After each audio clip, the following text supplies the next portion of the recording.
Like Christ. క్రీస్తు వలె ఆయన మహిమలో ఉండుట. యేసు ప్రభువు వారు భూమి మీద మహిమా స్వరూపిగా దిగి వచ్చినాడు. అందుకే పౌలు రాస్తూ కొరింథీయులకు అన్నాడు, మహిమా స్వరూపి అయిన యేసును వారు సిలువ వేసిన వాళ్ళు కాదు. Is in the form of glory, himself is the glory. ఆయనే మహిమా స్వరూపి, ఆయనే మహిమై ఉన్నాడు. మహిమను కోల్పోయిన మనల్ని ఆ మహిమలోనికి తీసుకురావాలని దేవుడు సంకల్పించినాడు. రోమపత్రికలో చెప్పబడింది కదా, all have come short of the glory of God. Short of the glory of God అంటే ఒకళ్ళు పోలీస్ ఉద్యోగానికి సెలక్షన్లు జరుగుతున్నాయి మిలిటరీకి, కొన్ని స్టాండర్డ్స్ పెట్టింటారు. ఎత్తు స్త్రీలైతే 5.5 అడుగులు, పురుషులైతే 5.7 అడుగులు అని పెట్టారనుకోండి. సరే వెళ్ళారు, స్త్రీలు 5.4 ఉన్నారు, తీసుకుంటారా లేదా? నిరాకరిస్తారు.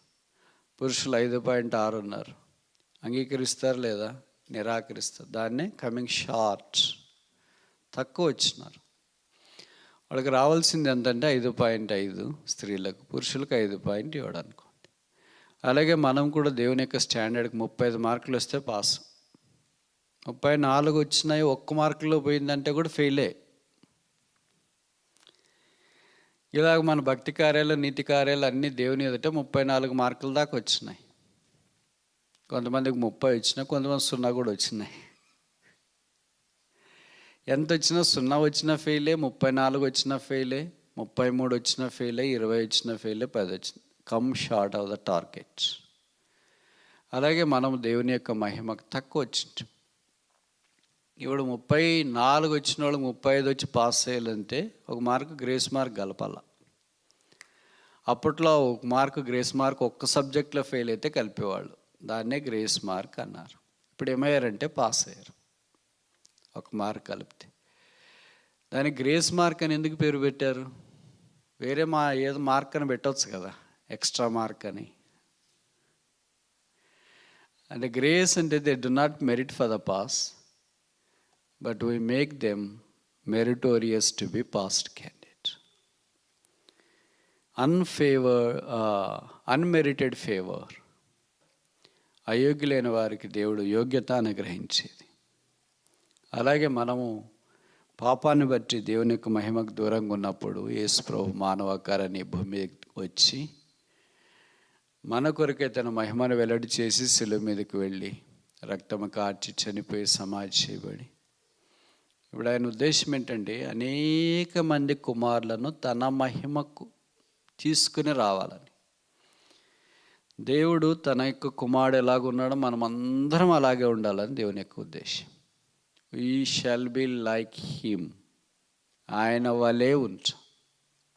భూమి మీద అలాగ బ్రతకాల, షార్ట్ వచ్చినవన్నీ పరలోక రాజ్యంలో కవర్ కావాలి. అది దేవుని యొక్క ఏర్పాటు. కనుక మీరు అనుమతిస్తే కొన్ని సంగతులు, ఒక్క సందర్భం మాత్రమే యేసు ప్రభు వారు భూమి మీద ఎలాగూ తాను మహింపరుచుకున్నాడు చూపించినాడు, ఆ శిష్యులు చూచినారు. ఇప్పుడు ఆ మహిమలోనికి మనం కూడా ప్రవేశించి సిద్ధపరచబడి ప్రభు ఈ దినాన మహిమతో రాబోతున్నాడు. ఆయన మనం ఎదుర్కొని ఆయనతో పాటు సదాకాలం మహిమలో ఉండాలి. That's ultimate, forgive like Christ. అని క్లైమాక్స్ ఏంటి? బీ లైక్ క్రైస్ట్, క్రీస్తు వలె మహిమలో ఉండటం. మనకు పరిచయమైన మత్తయి సువార్త 17వ అధ్యాయంలో రూపాంతర కొండ అనుభవం కనిపిస్తుంది. ట్రాన్స్ఫిగరేషన్, దీన్నే మౌంట్ ఆఫ్ ట్రాన్స్ఫిగరేషన్ అంటాం. ఈ రూపాంతర కొండ అనుభవము యేసు ప్రభు వారు కొండ మీదకి వెళ్ళిన తర్వాత 3 శిష్యులు, పేతురు, యాకోబు, యోహానులు, యేసు ప్రభు. తర్వాత పాత నిబంధనలోని 2 భక్తులు ఉన్నారు, మోషే, ఏలియా. మొత్తం అక్కడ 5 మంది మనుషులు యేసు ప్రభు కనిపిస్తున్నారు. ఆయన ముఖము సూర్యుని వలె ప్రకాశించును, ఆయన వస్త్రములు వెలుగు వలె తెల్లని వాయును. మేఘము వారిని కమ్మెను, వారు ఆయన స్వరము వినిరి. ఆ స్వరము మేఘములో నుండి పుచ్చెను. పాత నిబంధనలో మేఘము దేవుని మహిమను జ్ఞాపం చేస్తుంది. ప్రత్యక్ష గుడారం కట్టిన తర్వాత మోషే మేఘం దిగి వచ్చింది, అది దేవుని మహిమ. ఇశ్రాయేలీలు కూడా అరణ్యంలో 40 సంవత్సరాలు నడిచినారు. మేఘం ఎలాగ నడిపిస్తే అలాగ నడిచినారు.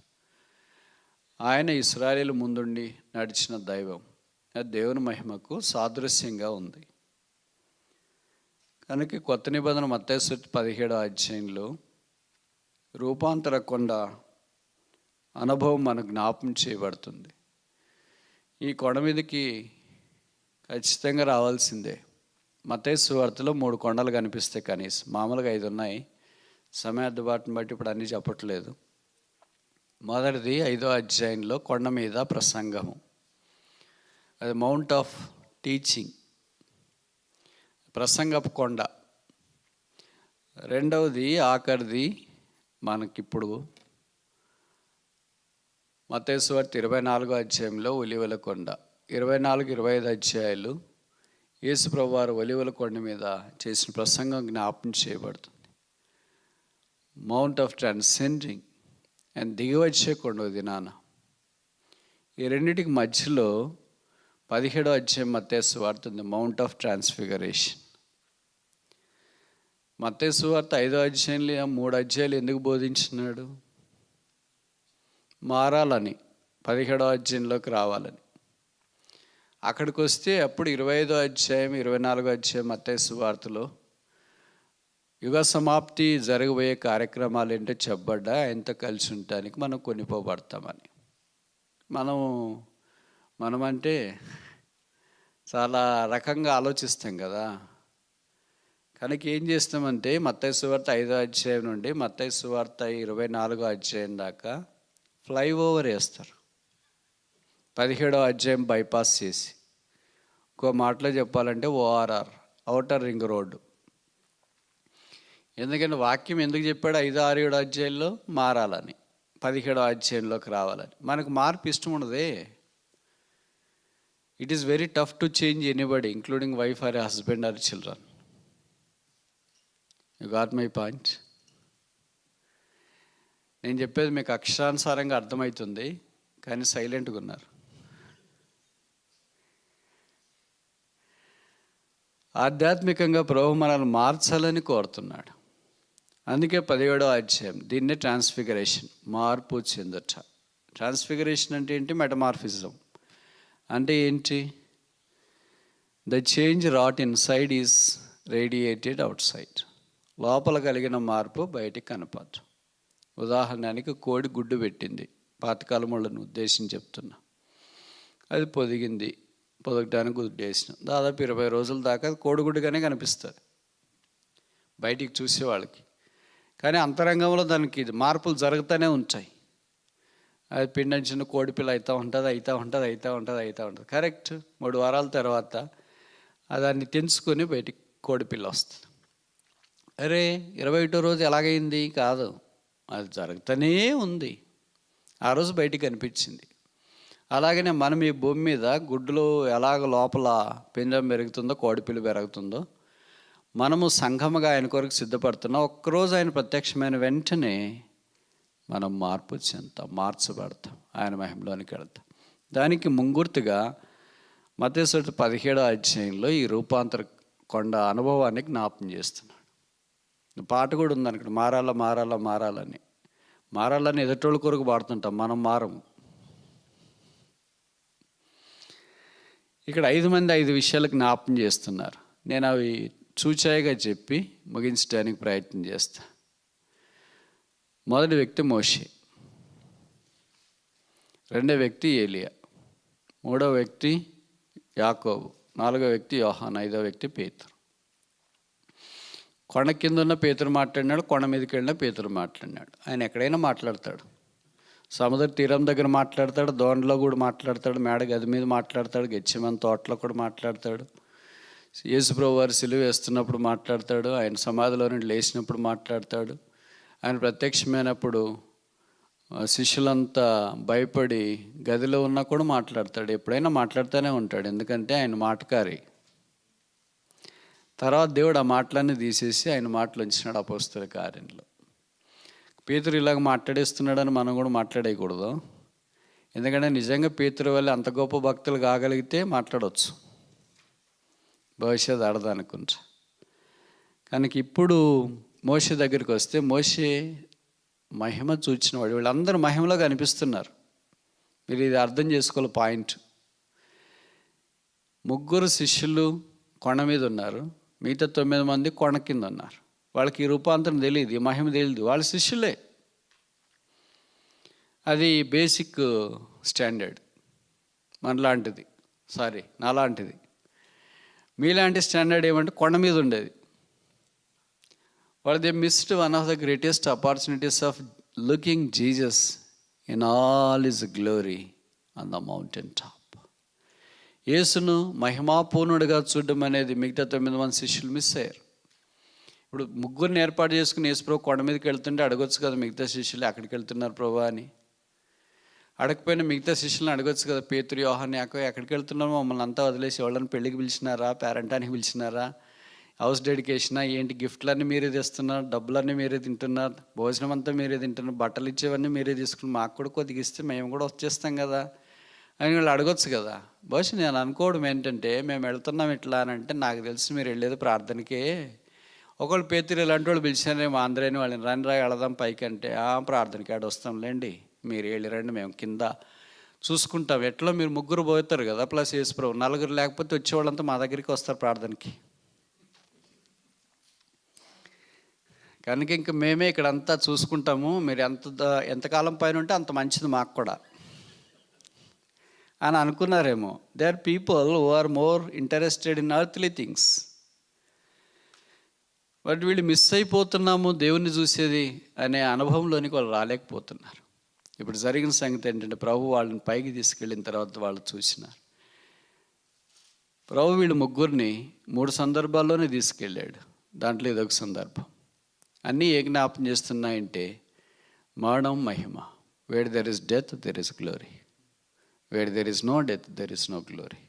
Death to the self, death to the world, death to the things of this world, then there is a glory awaiting for us. That is living like a Christ. ఇప్పుడు మనం ఏమనుకుంటామంటే, మనం మరణించకూడదు కానీ మహిమ చూడాలనుకుంటాం. It's not possible. Without death there is no resurrection. మరణం లేకుండా పునరుత్థానము లేదు, పునరుత్థానం లేకపోతే మహిమ లేదు. ఇప్పుడు మోషే జ్ఞాపం చేస్తున్నాడంటే దేవుని మహిమను. ఏంటా మహిమ? గ్లోరీ ఆఫ్ సాల్వేషన్, రక్షణ మహిమ. ఎందుకు మోషేని రక్షణ మహిమ అన్నాం? 430 సంవత్సరాలు బానిస సంఖ్యల చేత బంధించబడిన ఇశ్రాయేలునందరిని విడిపించడం కొరకే దేవుడు మోషేని పంపిస్తే, మోషే ఆ పరిచయం చేయడానికి పూనుకున్నాడు, వెళ్ళాడు, ఫరో ఎదుట నిలబడ్డాడు. లెట్ మై పీపుల్ గో, నా ప్రజలను పోనిమ్మని కేకలేసినాడు. ఫరో హృదయం కఠినమైపోయింది, తెగుళ్ళు వచ్చినాయి. ఈ సవాళ్ళన్నీ చూస్తున్నప్పుడు 1 తెగ 2 3 కాదు, దాదాపు 10 తెగుళ్ళు వచ్చినాయి. ఇవన్నీ చూస్తున్నప్పుడు ఎందుకు కలుగుతుంది ఇలాగా? బహుశా నేను దేవుని చిత్తానికి వలపడి చేస్తున్నానేమో అనే అనుమానం వస్తుంది మనకు. 1 సార్లు 2 సార్లు 3 సార్లు మనం అనుకుంది జరగకపోతే మనం ఏమనుకుంటామంటే, దేవుని చిత్తానికి వలపడి చేస్తున్నామేమో అని అనుకుంటాం. కానీ మోషే అలాగ అనుకోలేదు. His call was sure, his mission was double sure. ఆయన పిలుపు నిశ్చయము, ఆయన పరిచయం 2 నిశ్చయం. ఆయన దేవుడు ఇశ్రాయేలును విడిపించడానికే పిలిచినాడు అనుకున్నాడు, అందుకే వెళ్ళాడు, ఫరోతో పోరాడాడు, వారిని బయటికి రప్పించాలని సంకల్పించినాడు. కాలం సంపూర్ణమైనప్పుడు దేవుడు వారిని గొర్రెపిల్ల రక్తం ద్వారా బయటికి తీసుకురావాలని ఇష్టపడ్డాడు. ప్రతి ఇంటికి ఒక గొర్రెపిల్ల వధించి దాని రక్తాన్ని అడ్డకమ్మిలికి నిలువ కమ్మిలికి పూసుకోవాలి. అడ్డకమ్మిలికి నిలువ కమ్మిలికి ఎందుకు పూసుకోవాలి? డయాగోనల్కి ఎందుకు పూసుకోకూడదు? ఒక్క అడ్డకమ్మికి ఎందుకు పూసుకోవచ్చు కదా, పైన కింద ఎందుకు పూసుకోవాలా? ఇదేం జ్ఞాపం చేస్తుందంటే, ఇది అడ్డకమ్మి అనుకోండి, మధ్యలో రక్తం పూస్తాం. ఇవి 2 నిలువు కమ్మీలు అనుకోండి, ఇక్కడ రక్తం పూస్తాం. ఇప్పుడు మీరు మ్యాథ్స్ కదా, ఒక ఇమాజినరీ లైన్ వేయండి పైనుండి కిందికి. పైనుండి కిందికి ఒక లైను, ఇక్కడి నుండి ఇక్కడికి ఒక లైన్. ఏమైంది? క్రాస్. యేసు ప్రభు వారు భూమి మీద మనుష్యుడిగా మన కొరకై శిలువ మీదకి ఎక్కక మునిపే తన శిలువ యొక్క ఛాయలు, ప్రత్యక్షతలు ఇలాగ రకరకాల రూపంలో వెల్లడి చేసినాడంటే తప్పంటారా? కనుక ఆ శిలువకు లోపట ఇంట్లో ఉన్నవాళ్ళు మానసంహారకుడి నుండి కాపాడబడ్డారు. ఆ సిలువకు బయట ఉన్న వాళ్ళు మానసంహారకుని చేత మానమైపోయారు. ఇది నన్ను వర్తమానం అదే. సిలువకు వెలుపట మనుష్యుడు మరణంలో ఉన్నాడు, సిలువకు లోపట మనుష్యుడు జీవములో ఉన్నాడు. ఆ యేసు యొక్క సిలువను అంగీకరిస్తే మారుమనసు పొంది రక్షణ పొంది ఆధ్యాత్మికమైన ఆశీర్వాదంలోనికి రావచ్చు. ఇంకెవరైనా యేసుని అంగీకరించుకున్న పాపక్షమాపణ మారుమనసు పొందకుండా ఈ సిలువతో నాకేంటిలే అని విశ్వాసం ఉంచడం విషయంలో తప్పిపోతే తర్వాత వారి ప్రాణానికి వారే ఉత్తరవాదులు. బైబిల్ సెలవిస్తుంది, యేసు రక్తము ప్రతి పాపము నుండి మనల్ని కడిగి పవిత్రులుగా చేయి. ఎవరైతే ఆ గుమ్మము లోపటున్నారో మానసంహారకుడు దాటిపోయారు, వారు తిరిగి బయలుదేరి వచ్చినారు. దట్ వాజ్ ఏ హిస్టారికల్ ఎక్సడాస్, చారిత్రాత్మకమైన నిర్గమము. మీరు ఊహించండి, దాదాపు 6 లక్షల కాలబలం ఒక్కరోజు బయలుదేరి వస్తుంటే ఎంత శబ్దం, ఎంత గొప్ప ప్రొసిషన్ అది, ఎంత గంభీరంగా కనిపిస్తుంది. ఒక 100-200 మంది కలిసి ఒకసారి వెళ్ళిపోతుంటేనే ఎంతో గంభీరంగా అనిపిస్తుంది కదా. మినిమం 6 లక్షలు అంతమంది బయలుదేరి వస్తుంటే దేవుని యొక్క ఏర్పాటు ఎంత గొప్పది. ఇది నన్ను మోషే కంటే గొప్పవాడు యేసుక్రీస్తు ప్రభు. ఆయన ఇందు విశ్వాసం ఉంచడం ద్వారా ఇంకా ఎక్కువ మందిని బయటికి తీసుకురావాలని కోరుతున్నాడు. This is the glory the Lord has set in the life of Moses. మోషే విషయంలో దేవుడు ఆ మహిమను ఉంచినాడు, గ్లోరీ ఆఫ్ సాల్వేషన్, రక్షణ మహిమ. ఇప్పుడు సంగతి ఏంటంటే మనం కూడా అలాంటి మహిమగల పరిచర్లో పాలు పొందాలని దేవుడు కోరుతున్నాడు. మోషే అయితే అక్కడికి వెళ్ళి కేకలేసాడు. ఇది మనం అక్కడికి వెళ్ళి కేకలేయడము అక్షరానుసారం కాదు, ఆత్మీయంగా దేవుని సన్నిధిలో కేకలేసి అలా బంధకాల్లో సంఖ్యలలో విడుదల లేని పరిస్థితుల్లో ఉన్న మానవ జాతి కొరకై చేతులెత్తుట ఆయన సన్నిధిలో మన కర్తవ్యం. అది సంఘం యొక్క బాధ్యత, వ్యక్తిగత కుటుంబ బాధ్యత. మరి మన మాట ఏంటి, మన జవాబు ఏంటి? రెండవ వ్యక్తి ఏలియా. ఏలియా అంటే యాజ్ ఫ్రమ్ అబౌవ్, పైనుండి వచ్చినవాడు అని అర్థం. పైనుండి వచ్చినాడు, ఈయనకు మరణం లేదు. దేవుడు ఈయన తీసుకుని వెళ్ళాడు, ఆరోహణం అయిపోయి వెళ్ళిపోయాడు. ఈయన భూమి మీద ఉన్నంతకాలం దేవుని యొక్క పరిచయం చాలా ఘనంగా జరిగించినాడు. 1 రాజులు 17 అన్నాడు, నేను యెహోవా సన్నిధిలో నిలుచు, I stand in the presence of God. దేవుని ఎదుటి నిలుచువాడని ఎంత గొప్ప టెస్టిమనీ ఆయన దగ్గర ఉంది చూడండి. చాలా ఆశ్చర్యం వేస్తుంది. బైబిల్లో మొదట చనిపోయిన వాడిని బతికించింది ఆయనే. బైబిల్లో మొదట పైనుండి అగ్ని కురిపించినవాడు ఆయనే. బైబిల్లో మొదట వర్షాన్ని ఆపినవాడు, వర్షం తెప్పించినవాడు ఆయనే. Unique profit. బైబిల్లో మీకు తెలుసు కదా, చనిపోయిన వారు లేపబడిన సందర్భాలు, దాంట్లో మొదటిది ఆయనదే. అంత బలమైన ప్రవక్తను దేవుడు వాడుకుంటూ వచ్చినాడు. తిరిగి ఇప్పుడు మహిమలో ఆయన కనిపిస్తున్నాడు. మనం కూడా దేవుని ద్వారా వాడబడి అలా కనిపించాలని దేవుని ఉద్దేశం.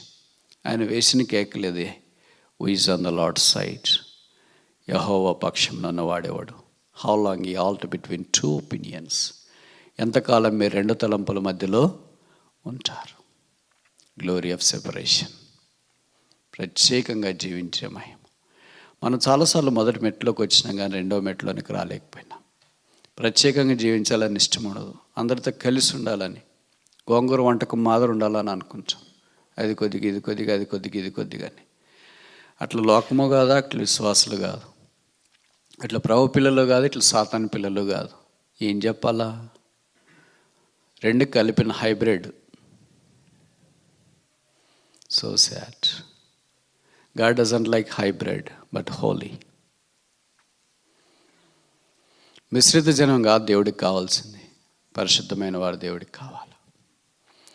అందుకే దేవుడు ఏలియాను వాడుకుంటూ వచ్చినాడు. ఆ దినాల్లో దేవుని ప్రజలైన ఇశ్రాయేలీలు సేమ్ టు సేమ్ మన మాదిరి ఉన్నారు. ఆదివారం అంతా దేవుని ప్రజలు, సోమవారం నుండి శనివారం దాకా లోకానికి సాదృశ్యంగా లోకంలో కలిసి జీవిస్తున్నారు. అందుకని ఆయన కఠోరంగా మాట్లాడు కర్మేలు పర్వతం దగ్గర. How long you halt between 2 opinions. Carmel పర్వతం దగ్గరికి ఎవరు వస్తారు? వాళ్ళు యెహోవాయే దేవుడు, యెహోవాయే దేవుడు, యెహోవాయే దేవుడు అని పైనుండి అగ్ని దిగి వచ్చి చూస్తారు. When there is separation, there is fire from above in our ministry. Where there is no separation, there is no fire from above. Instead, there is ash in the altar. ఈ మాటలు నేను మరలా చెప్పాలని కోరుతున్నా. మన పరిచర్య ఎందుకు ఫలించట్లేదు? వాక్యం చెప్తున్నాం, పాటలు పాడుతున్నాం, లీడ్ చేస్తున్నాం, నడిపిస్తున్నాం, అన్నీ చేస్తున్నాం, but there is no fire at all. So only బూడిద. బూడిదంటే గాలి కొట్టుకుపోతుంది, ఏం లాభం ఉంది? ఫైర్ ఏం చేస్తుంది? అగ్ని ఏం చేస్తుంది? నిప్పు రాచి పెడుతుంది. అందుకే లేవీకాండం 6:13 బలిపీఠం మీద అగ్ని నిత్యము మండుచుండేవాళ్ళు. ఆదివారం ఒకటే కాదు, ఆదివారం మనం ఎంత మండతామో చెప్పలేదు, అంత మండతాం. సోమవారం నుండి శనివారం దాకా ఎంత ఆరిపోతామో చెప్పలేము, అంత ఆరిపోతాం. మళ్ళీ దాన్ని మలగించాలంటే ఆదివారమే రావాలి. దేవుడు మన పరిచయాన్ని ఎలాగ ఆశీర్వదిస్తాడు. నేను చాలాసార్లు అనుకుంటా, lord, if there is no fire in my ministry, please remove me from the ministry. I don't want to continue any ministry that has no fire. I don't want to continue any ministry that is composed of only ash. ఎవరికొరికి బూడిద? నిప్పు ఒకరికైనా, ఇద్దరికైనా, ముగ్గురికైనా నిప్పు ఏం చేస్తుంది? It gives warmth.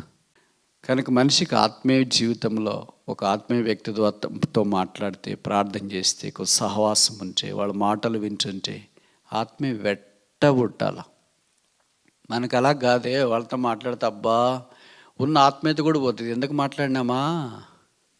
ఇంతదాకా ఏదో కొద్దిగా fire, నిప్పులన్నా ఉన్నాయి, మంట లేకపోయినా ఇవన్నీ నిప్పులు కూడా ఆరిపోయాయి ఏంటి అని అనుకుంటాం. ఏలియా అలాంటి వాడు కాదు. అందుకే ఏలియా పరిచర్లో మనం ఫైర్, నిప్పు చూస్తాం. ఏలియా పైకి ఆరోహణం అవుతుంటే ఎలీషా అన్నాడు, నా తండ్రి, నా తండ్రి, ఇశ్రాయేలు రథములను రౌతులను నీవు కాదా? అది బైబిల్లో ఎంతమందిని గురించి చెప్పినారు తెలుసా? టైం అయిపోతుంది, నేను ఇవన్నీ అడగను, చెప్పను కూడా. భక్సింగ్ గారి భూస్థాపన కార్యక్రమం అప్పుడు కూడా 2000 సెప్టెంబర్ 22 నారాయణగూడలో ఆయన పార్థివ దేహాన్ని భూమికి అప్పగించేటప్పుడు ఇప్పుడు కోశి గారు ఇలాగే కేకలేశాడు, నా తండ్రి, నా తండ్రి, ఇశ్రాయేలు గుర్రములను రౌతులు నీవు కాదా? We miss so many godly people. They had fire in their not only speech, in prayer too. మీకు బాగా పరిచయం అనుకోండి, బహుశా వినకపోతే చూడండి. 1958లో చికాగో వచ్చినాడు ఆయన. A.W. టోజర్ గారు పాస్టర్ ఉన్న చర్చ్ దగ్గరికి వెళ్ళారు. వాళ్ళకి ఎంత సెపరేషన్ ఉందంటే కలిసిపోరు. కలిసిపోవడం అంటే నీళ్లు పాలు ఎట్లా కలుస్తాయి అట్లా కాదు, విశ్వాసం ఉండాల్సింది. నీళ్లు నూనె మాదిరి ఉండాలి.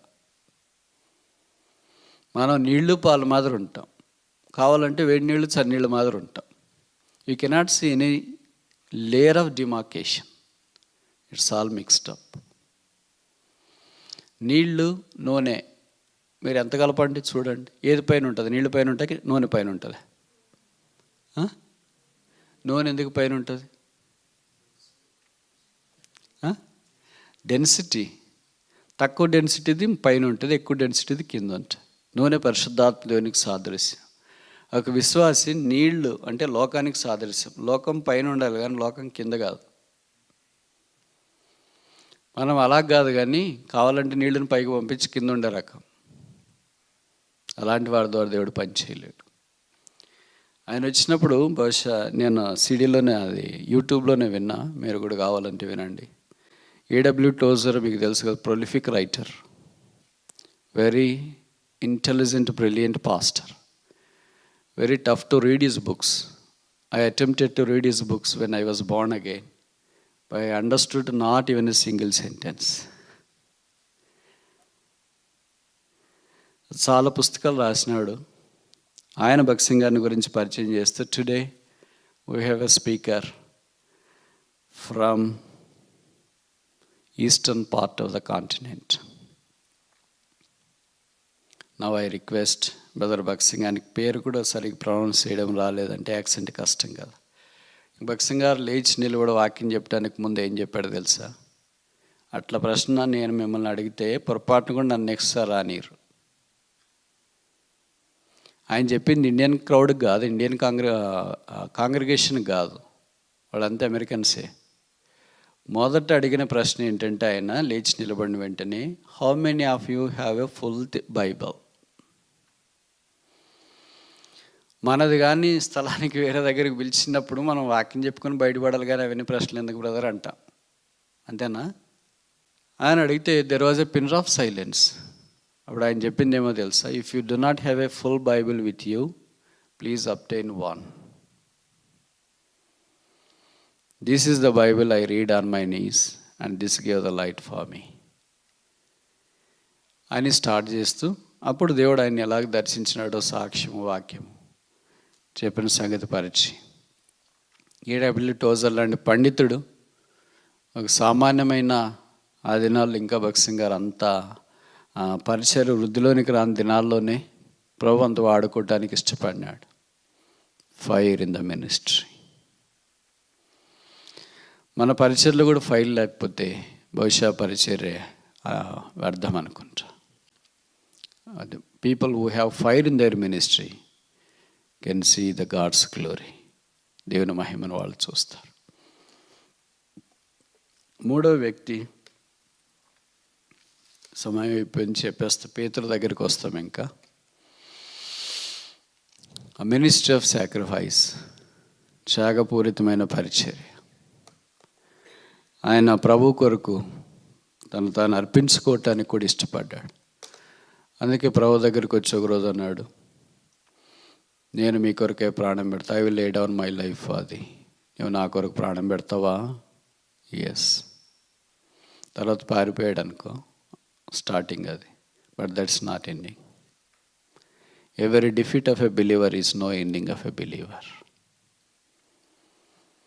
బట్ చివరిలో చరిత్ర ఏం చెప్తుందంటే, ఆయన అసాక్షిగా ప్రభు కొరకు చేయబడే పరిస్థితుల్లో ఆయన కూడా యేసు ప్రభు వల్లే సిలువ వేయటానికి వెళ్తే, అప్పుడు ఆయన చేసిన హంబుల్ రిక్వెస్ట్ ఏంటంటే, నేను నా ప్రభువు వల్లే సిలువ వేయబట్టడానికి యోగ్యుడిని కాదు, please crucify me upside down. A person who flu for his life. ప్రాణాన్ని అరిచేతిలో పెట్టుకుని ఒక అమ్మాయి, ఈయన కూడా యేసు ప్రభుతో పాటు ఉన్నాడంటే పరిగెత్తున్నాడు, నన్ను తలకిందులుగా సిలువే అనే, how come he becomes such a transformed person. They saw God, Jesus in the glory. వాళ్ళు ఎలాగ మార్చబడినారంటే, పునరుత్థాడని యేసు ఆయన మహిమను వారు చూచిన. That radically, phenomenally changed their perspective. Today we are not being changed because our eyes are blinded to the spiritual look of Christ. So many times we are at the cross. Today the question is not whether you are at the cross or not. The question is whether we are carrying the cross of our own or not. సిలువ దగ్గరికి రావడం అనేది రక్షణ, సిలువను మోసుకొని పోవడం అనేది sacrifice, త్యాగం, సర్వీస్. సాధారణంగా రక్షణ దగ్గరే మనం ఆగిపోతున్నాం. I came to the cross, I came to the cross, I came to the cross. That's good. But what about taking up the cross and following Lord on daily basis? If that hasn't happened, we haven't come to the second mile. రెండో మైల్లోనికి మనం రాలేదు. కనుక ప్రభు మన యుద్ధ నుండి కోరేది ఏంటంటే, మనం అందరం ఆయన మహిమలో ఉండాలని ఆయన ఉద్దేశం. ఇప్పుడు మనకు పరిచయం కదా, మోషే ఆయన మహిమలో, ఏలియా ఆయన మహిమలో, యోహాను, పేతురు, యాకోబు ఆయన మహిమలో ఇక్కడ ఉండేది మాత్రమే కాదు, పైన పరలోక రాజ్యంలో కూడా వాళ్ళకి కనిపిస్తారు. మనం పరలోక రాజ్యానికి వెళ్ళిన తర్వాత పైన వాళ్ళనే చూస్తాం. చాలా ఆశ్చర్యం వేస్తుంది. ఒక సామాన్యమైన పొరపాట్లు కలిగిన వ్యక్తులు, మోషేలో కూడా పొరపాట్లు ఉన్నాయి. ద్రోహులారా అన్నాడు, కనాన్లో ప్రవేశించలేకపోయాడు. గొప్ప నాయకుడే, but simple mistakes costed them so much. అలాగే ఏలియా కూడా చాలా గొప్ప దైవజనుడు, రాజులను వణికించినాడు, ఆకాశాన్ని మూసేసినాడు. ఒక అమ్మాయి లేదా యెజబెలు నిన్ను రేపటిలోకి చంపేస్తా, లేకపోతే నాతో పెట్టుకుంటే ఇంక నీ కథ అంతే అనేటప్పటికి భయపడి పారిపోయాడు. It's true that all reflects that they are complete human beings. At the same time God exalted them to the higher elevation of a spiritual raw. పేతురు విషయంలో అంతే.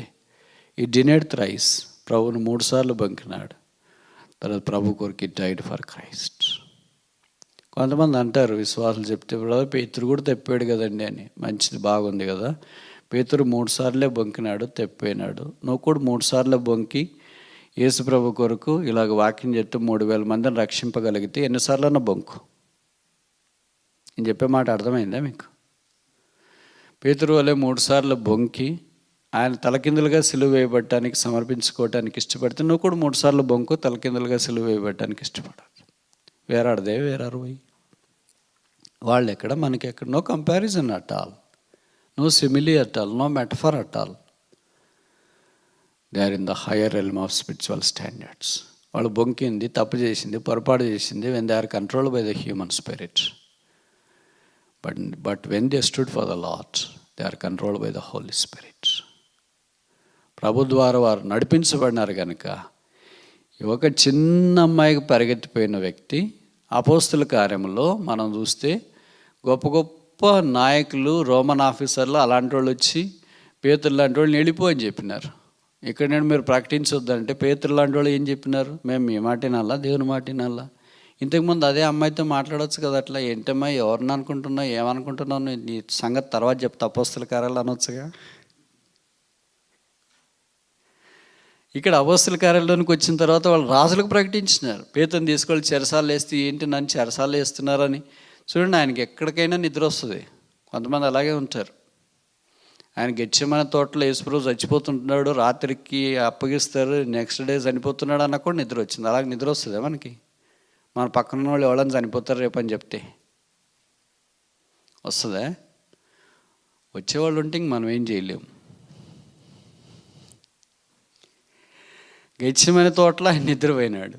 రూపాంతర కొండ మీద కూడా ఆయన నిద్రే. తర్వాత జైల్లోకి తీసుకెళ్ళేసినారు. నువ్వు ఎక్కడ పోయినా నిద్రపోయేటట్లున్నా, ఎక్కడైనా నిద్రపోయేమో, రాత్రిపూట ప్రార్థన చేసుకుంటేమో తీసుకెళ్తే అక్కడ కూడా నిద్రపోయాడు. ఎంత నిద్రపోయినాడంటే దేవదూత వచ్చి లేపేశాడు. బహుశా ఇంట్లో నిద్రపోయినాడు భార్య లేపుతుందేమో, ఇరుగు పొరుగు వారు లేపుతున్నారేమో. కానీ ఇప్పుడు చెరసాల్లో భార్య లేపటానికి లేదు కదా, లేయండి లేయండి లేయండి అని. అందుకే దేవదూత వచ్చి లేపినాడు. లేపితే ఆయన కళ అనుకున్నాడు, అంత డీప్ స్లీప్. కొన్నిసార్లు మనకు కూడా అలాగే ఉంటుంది. మనం బాగా నిద్రపోయినప్పుడు ఎవరో ఒకరు లేపుతుంటారు, ఎక్కడో విన్నట్లుంటుంది. ఇంక వాళ్ళు వచ్చి తట్టి దుప్పటి తీసి లేకపోతే అట్ట ఇట్ట మొత్తానికి కొద్దిగా తాకి అది ఇది అరుస్తూ ఉంటే అప్పుడు ఏదో కళ్ళు తెరిచి లేండి బ్రదర్ నేను ముందే చెప్తా, నన్ను మీరు పడుకోమని చెప్తే లేపే బాధ్యత మీదే. కనుక పేతురికి అలా ఉండేది. అయితే ప్రభుకు స్తోత్రాలు, దేవుడు ఆయన లేపినాడు, లేచినాడు, వచ్చినాడు. ఎంత నిశ్చింతగా ప్రభు కొరకు జీవించి బలమైన సాక్షిగా వాడబడుతూ వచ్చినాం. మనం అందరం వాళ్ళని చూస్తాం. ఇప్పుడు ముగించబోయిన ప్రశ్న ఏంటంటే, మన సంగతి ఏంటి మరి?